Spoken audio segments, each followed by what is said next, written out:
everyone. I am Karen Castañeda and my groupmates are Lizelle Panganiban, Christina Dumawin, and Angelo Ariola. We will be discuss about the computer abuses and different issues classified as computer abuses. Computer abuses, there are many reported cases of computer abuses. For our purposes, we have selected only some of the issues that are covered or classified under denial of service attacks, which is hacking, flamming, spamming, worms, and viruses, and internet hoaxes.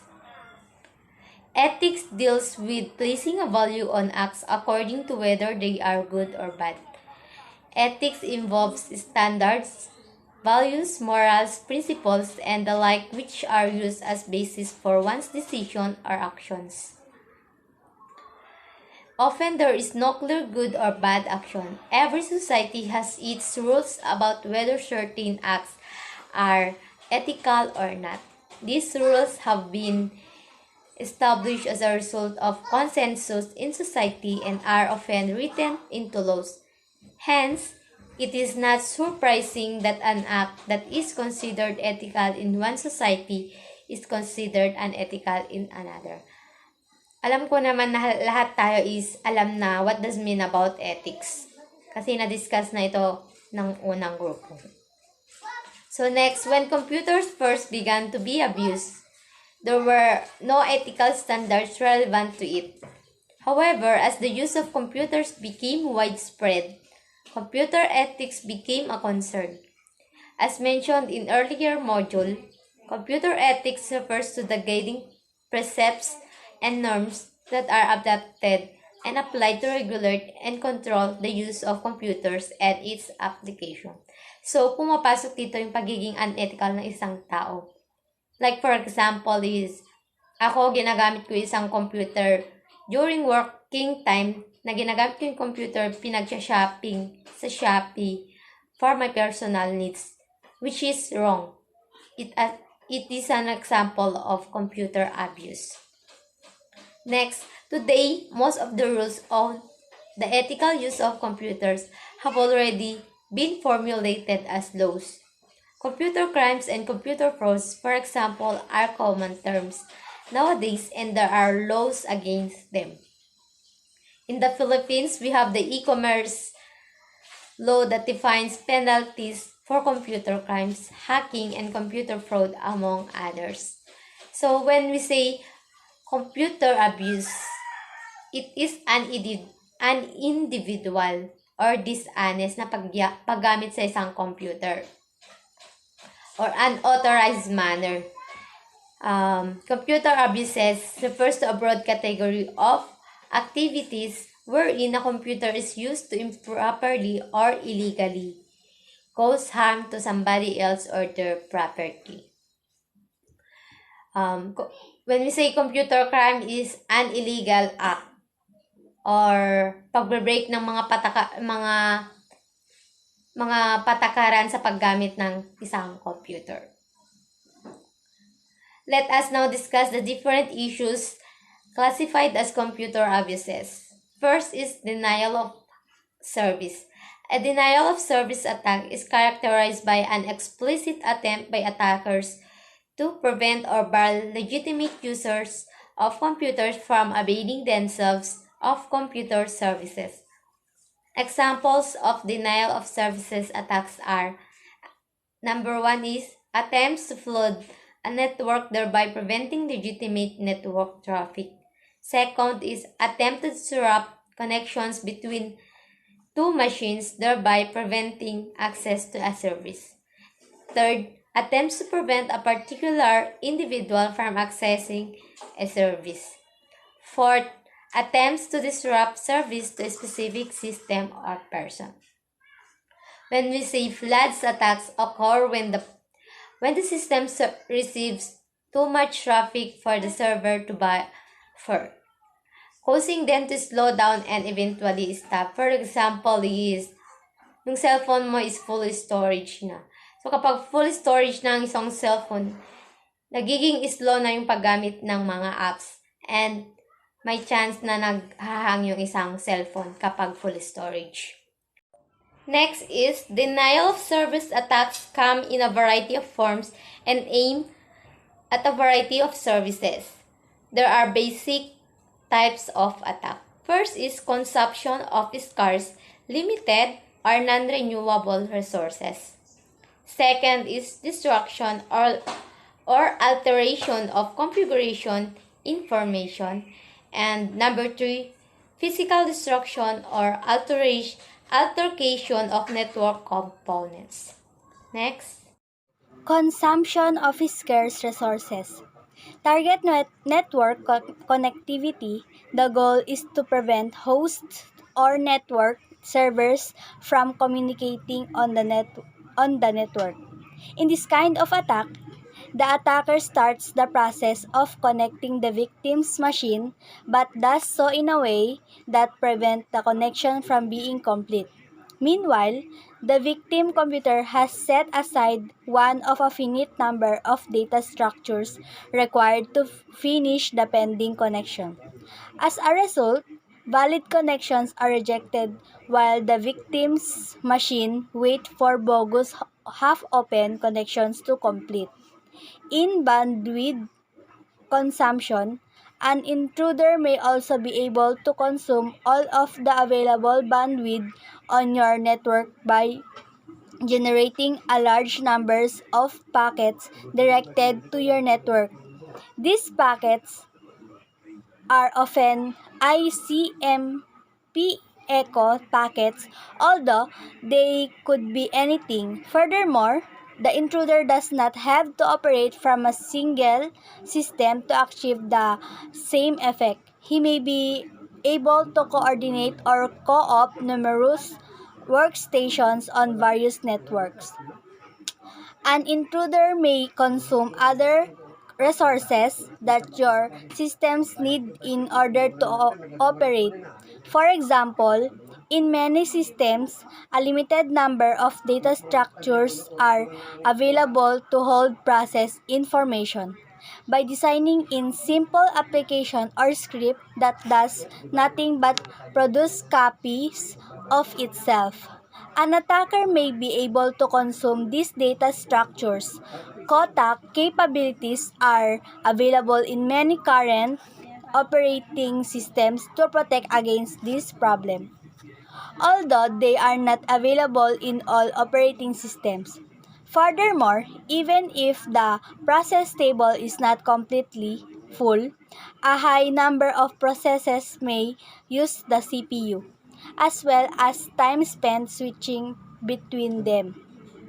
An intruder may attempt to consume this space in other ways, including generating excessive numbers of mail messages, intentionally generating errors that must be logged, placing files in anonymous FTP areas or network shares, destruction or alteration of configuration information.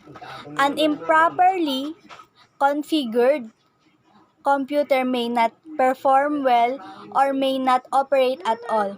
An intruder may be able to change or destroy configuration information, making your machine or network unusable. If an intruder is able to change the routing information in your routers, for example, your network may be disabled. Certain functions on a Windows NT machine may be unavailable if an attacker is able to change the registry.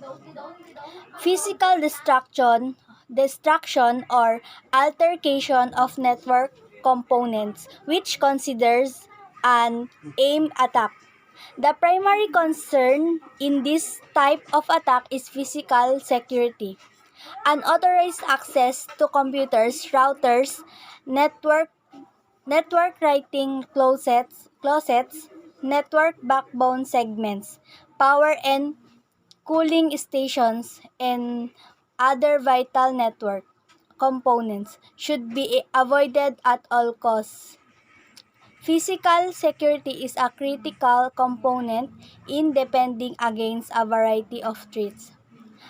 hacking involves unauthorized access to a computer, its files, and programs. There are many reasons why hackers hack computers.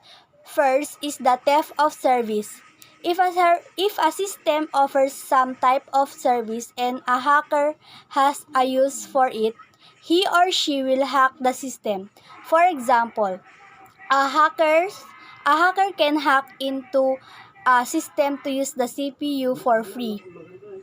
Utilities such as phones, power, water, cable, and the internet are example of service theft. People can either toggle metering devices to pay less, or they can utilize gadgets that allow them to circumvent metering entirely and receive services for free. Second is the take valuable files such as credit cards, numbers, and lists of customers. The hacker may sell the information gathered to rival companies. Vengeance and hatred. For example, a hacker may get into the homepage of the university that kicked him out and deface the homepage. Thrill and excitement of being somewhere they are not authorized to be. Knowledge and experimentation. Hackers learn a great deal every time they break into a new type of system. Hackers code of ethics. Do not intentionally damage any system. Do not alter any system files other than ones needed to ensure your escape from detection and your future access. Do not leave your real name, real handle, or real phone number on any system that you access illegally. Be, ca- be, care- be careful who you share information with. Do not leave your real phone number with anyone you do not know. Do not hack government computers. Do not use codes unless there is no way around it. If you use codes long enough, you will get caught. Be paranoid. Remember, you are breaking the law. Watch what Watch what you post on boards. Don't be afraid to ask questions. That's what more experienced hackers are for. Finally, you have to actually hack. Flaming. Flaming is the sending of abusive email or message to the people or new groups. You flame people when you disrespect their opinion and attack them personally, calling them name or questioning their parents' age. Flaming is considered poor online conduct and is not tolerated well in chat room or news group. Other people in the chat room or news group can quickly turn on individuals who flame. It is best to practice good online conduct and avoid getting into personal confrontation with other people. To, in, to illustrate flame, consider the following exchange or message in one news group. Subject: idiotmuscom.com user. To those idiots from muscom.com who insist posting a relevant topic in this news group, better form your own news group so that you can write whatever you want. Subject: idiotsmuscom.com user. You pompous turf. What happened to free exchange of information in cyberspace? I am tired of your smarter than do quip about muscom.com user. I happen to be an educated professional and I am in here to stay. In fact, folks like you will be left in the egghead backwater of the poor thinker while the great unwishes take over the net. Get over it or die, or an embolism on maybe getting a girlfriend or a life. Spamming. Spam, sometimes called unsolicited commercial email, is the internet version of junk mail. It is an attempt to deliver a message over the internet to someone who would not otherwise choose to receive it. Almost all spam is commercial advertising. Scanning Usenet created potential target list posting, stealing internet mailing lists, or searching the web of addresses. Automated searches are used to retrieve email address for spamming. The low-cost email spamming engage offer for sale with millions of email addresses, coupled with the fact that the sender does not pay extra to send email, has resulted in the explosive growth of junk email. Currently, unless the spammer offer to sell illegal item, there is no legal way of putting a stop to email spammer. Many internet services providers now have policies on spamming, including the disabling the offender account. In some countries, spamming is considered illegal. Worm and virus. A virus is a program that reproduces its own code by attaching itself to other executable files in such a way that the virus's code is executed when the infected executable file is executed. A virus reproduces usually without your permissions or knowledge. In general terms, a virus has an infection phase during which it reproduces widely, and an attack phase during which it reproduces widely. An attack phase during which it does whatever damage it is programmed to do, if any. A worm is a self-replacing program designed to spread across a network without requiring any outside actions to take place. The main difference between a worm and a virus is that a virus relies or human actions, such as sending emails or sharing files, to copy itself from one computer to another, whereas a worm is able to do so independently, allowing it to spread much faster. Spreading viruses or worms is unethical. Some viruses can have destructive effects on affected individuals. An actual virus attack. On November 2, 1988, Robert Morris Jr., a graduate student in computer science at Cornell, wrote an experimental, self-propagating program called a worm and injected into the internet. He chose to release it from MIT to distinguish the fact that the worm came from Cornell. Morrison discovered that the program was replicating and reinfecting machines at a much faster rate than he had anticipated. Ultimately, many machines at locations around the country either crash or become catatonic. When Morris released what was happening, he contacted a friend at Harvard to discuss a solution. Eventually, they sent an anonymous message from Harvard over the network, instructing programmers how to kill the worm and prevent reinfection. However, because the network route was closed, did not get through until it was too late. Computers infected at many sites, including universities, military sites, and medical research facilities. The estimated cost of dealing with the worm at each installation ranges from $200 to more than $53,000.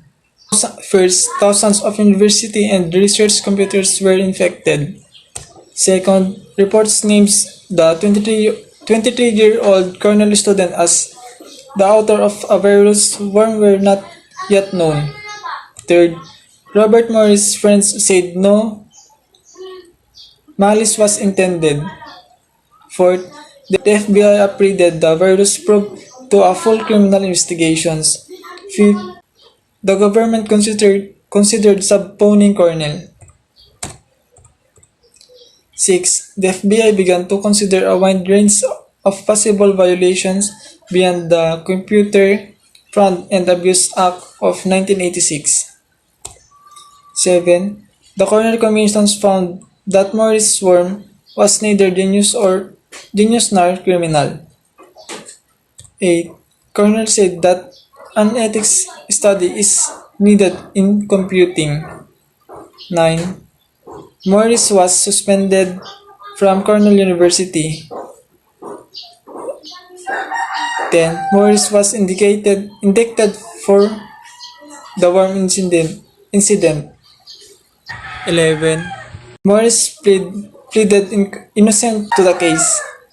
And the last one, Robert T. Morris was convicted of violating the Computer Fraud and Abuse Act, Title 18, and sentenced to the 3 years of probation, 400 hours of community service, a fine of 10,050 pesos, and the cost of this supervision. His appeal, filed in December 1990, was rejected the following March. Although the Robert Morris Jr. case is actually considered a computer crime, it is discussed here because one of the results of that it is actually a computer abuse issue. Internet access. Among the junk mail and spam that fill our email boxes, and there are warnings about devastating new viruses, trojans that eat the heart out of your system, and malicious software that will destroy everything you have in your hard disk. There are also messages about free money, children in trouble, and other items designed to grab you and get you to forward the message to everyone you know. These messages are hoaxes or chain letter. While hoaxes do not automatically infect system like a virus or Trojan, they are time-consuming and costly to remove from all the system where they exist.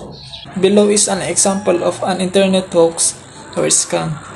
In this example showed the date and time from two subject, the business assistants, and Mr. James Aids, and NPC, Falomo Ikoyi, Lagos, Nigeria, and the email and the fax number.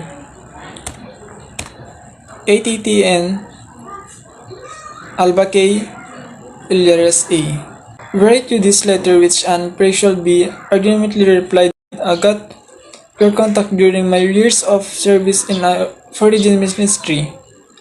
I am Mr. James Aids, presently the Director of the Finance in the Nigerian National Petroleum Corporations and NPC. I am in need of your assistance and trust because as top officials of the ruling government, I want to safeguard my interests in your country before the end of the nature of this administration. I presently have an over-invoiced contract payment of $28,500,000, which has remained unclaimed since 1993. My superiors in the presently have mandated me to present a honest foreign who can conveniently project his fund for us in his bank account in this country. I sincerely believe that you can be of greatest assistance to us. This is why I'm contacting you and also requesting for your directions, maturity, and cooperations. My superior have completed all administrative steps to see that this fund receive all required approval immediately. You give me the gut ahead. All I need from you are the following. First, bank account number. Second, name and full address of the nominated bank with telephone and fax numbers. Third, your private telephone and fax numbers for easy communication between us. I shall send by fax details of the contact executed soon after you receive your fax or email message. You will be entitled to 20% of the total fund immediately where arrive your country for the sharing. 10% will cover all miscellaneous expenses which should be both here and in your country. Please endeavor to reach for more details. Do not hesitate to send me a fax message as soon as possible. I sincerely count of your assistance. Remember, I'm high-placed officials and expect absolute discrimination from you in order to protect our honor from foreign journalists who seek to destroy numbers of our ruling civilian government.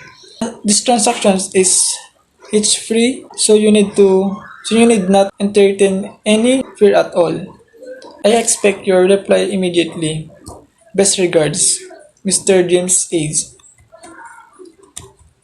Here's an examples of a chain letter. McDonald's versus Taco Bell, February 2000. Send this to 6 people and you will see Taco Bell dog run across your screen. If you send this to 8 people, Ronald McDonald comes out and attack the Taco Bell dog. It's really funny and it's worth. You have to try it.